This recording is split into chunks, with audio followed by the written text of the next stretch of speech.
ফাতাওয়া পারে ন দূর দূরান্তর থেকে মানুষ এরা রোগ থেকে মুক্তি হওয়ার হইয়া প্রত্যেকে আরাম পাইরা সুস্থ হইরা অনেক অনেক রোগ থেকে সুস্থ হয়। কেউ ডায়াবেটিস, কেউ ফাও ভাঙ্গা, কেউ গ্যাসের প্রবলেম, কেউ নানান ধরনের রোগ থেকে মানুষের মানে উপকার পার পাতা খাইয়া।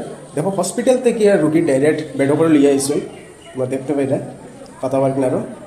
তো একটাই অনুরোধ যে যেখান থেকে দেখো একটু শেয়ার করিয়া অন্যরা দেখার সুযোগ করে দিও। আর আমার পেজে যদি নতুন দেখো পেজটা ফলো করিও, আর ইউটিউব থেকে যদি দেখে দেখো তো একটু সাবস্ক্রাইব করে পাশে দেখিও নতুন আপডেট পাওয়ার লাগে। আমি আগামীকালকে কেন যাইরাম, কোন দিকে কীভাবে কীরকম দেখতে লাগে পুরো ডিটেলস দিয়ে আমি এই ভিডিওর মাধ্যমে তুলিয়া দেবো। যে যেখান থেকে দেখো একটু শেয়ার করিয়া অন্যরা দেখার সুযোগ করে দিও। দেখো হসপিটাল থেকে রুগী ডাইরেক্ট বেডো করে লিয়ে আইরা, এত পাওয়ার, লক্ষ লক্ষ মানুষ এরা প্রতিদিন 40,000, 50,000, 20,000, 22,000 মানুষ রাত্রে 2টা, 3টা, 4টা, 5টা, মানে যে ফতাওয়া তার নিজের রেস্ট নেওয়ার সময় নেই এরকম পরিস্থিতি। তো এটাই আমার অনুরোধ যে যেখান থেকে দেখো একটু শেয়ার করে অন্যরা দেখা শুরু করে দিও। আর আমার পেজে যদি নতুন দেখো পেজটা ফলো করো, আর ইউটিউব থেকে যদি দেখে থাকো তো একটু চ্যানেলটা সাবস্ক্রাইব করে পাশে দেখো। যে যেখান থেকে দেখো আমি আগামীকালকে যাইলাম পুরো ডিটেলসে দেখাইলাম। যদি কেউ রাস্তাঘাট ছিল না, আমি রাস্তাঘাটে ভিডিওটা পুরো ক্লিক করে তুলবো যে কীরকম কোন দিকে যেতে লাগে না যেতে লাগে। তো যে যেখান থেকে দেখো